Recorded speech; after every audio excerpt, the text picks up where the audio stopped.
2016 survey of 33,000 people in 28 countries discovered that 1 in 3 people don't trust their employer. Another similar survey found that about the same number of managers don't trust their employees. A casual glance at the world around you will probably reveal that a lot of us have trust issues. Well, I'm not going to make any attempt to tackle the very real societal problem of trust, but I do want to talk about trust in the local church and on ministry teams. First, let's define trust so that we're all on the same page. Trust is not friendship, likability, or being nice. Although we really want all of those things in our relationships, that's really not the same thing as trust.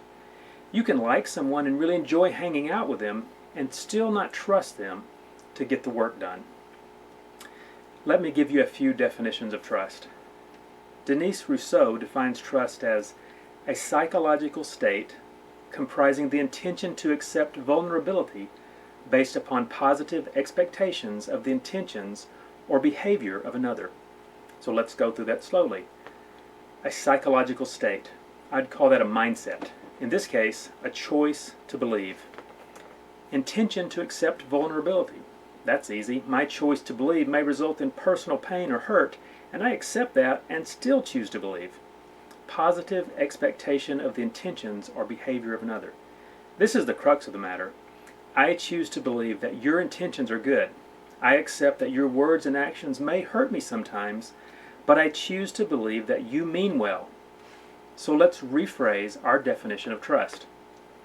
Trust is taking an emotional risk and choosing to believe in the good intentions of another.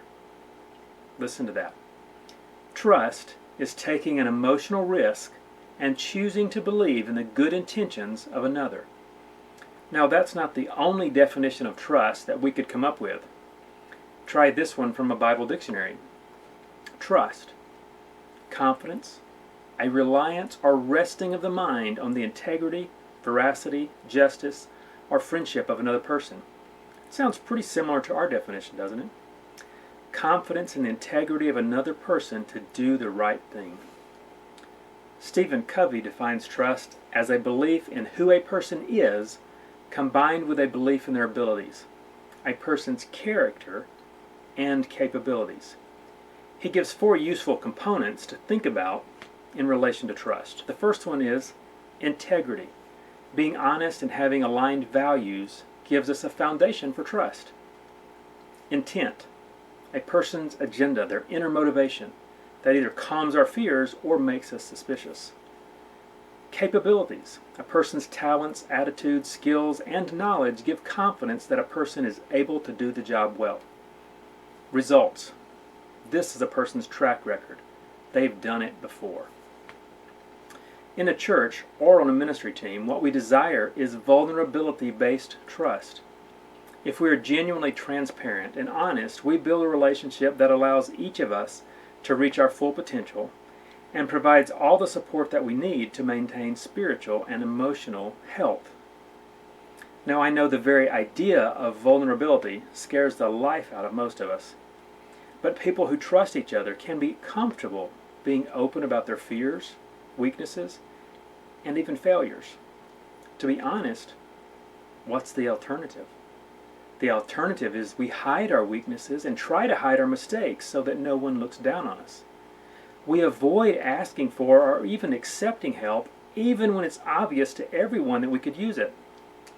We make assumptions, usually negative, about the intentions and motivations of others without attempting to clarify them. We don't recognize other people's skills and abilities, and we fail to utilize each other's strengths. We hold grudges. We find reasons to avoid spending time together. When we trust each other, we can be vulnerable and honestly say things like, I was wrong, I need help, and I'm sorry. So how do we get there? We have to be willing to take risk in our relationships without a guarantee of success. Someone has to be vulnerable first, not knowing if it will be reciprocated. Practically, what can we do to build this kind of trust? Be open. Be willing to step out and admit needs, mistakes, and fears. Let change start here and now with me. Be an active listener. Listen carefully before you speak. Assume the best and clarify before you answer. Respect everyone on your team and in your group. Lead by example in building trust and respecting others. As a leader, take the hit. Take responsibility for every team failure. Make sure people are not blamed, but that problems are solved. Be willing to accept disagreement. False agreement is just as bad as fighting. An open discussion is the best way to solve a problem. Disagreement is not the enemy of trust. Trust allows for disagreement and seeks the best solution for every problem. Value everyone and give them freedom to fail and freedom to learn from their failures. Recognize that each person is unique and brings a special insight into the problems we all face and the problems we face as a team. Get to know each other personally. Share more than just work. Work to build a genuine friendship.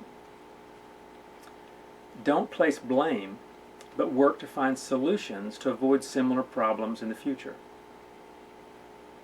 Ultimately, a trusting relationship begins with me. We each have to make the same determination. We all benefit from building better relationships, and we're better able to build each other up and make disciples without the baggage of suspicion and doubt polluting every issue. Now understand, I'm not saying that building trust is easy. It's not easy to trust other people. But I am saying it's worth the effort. Until next time, run with horses.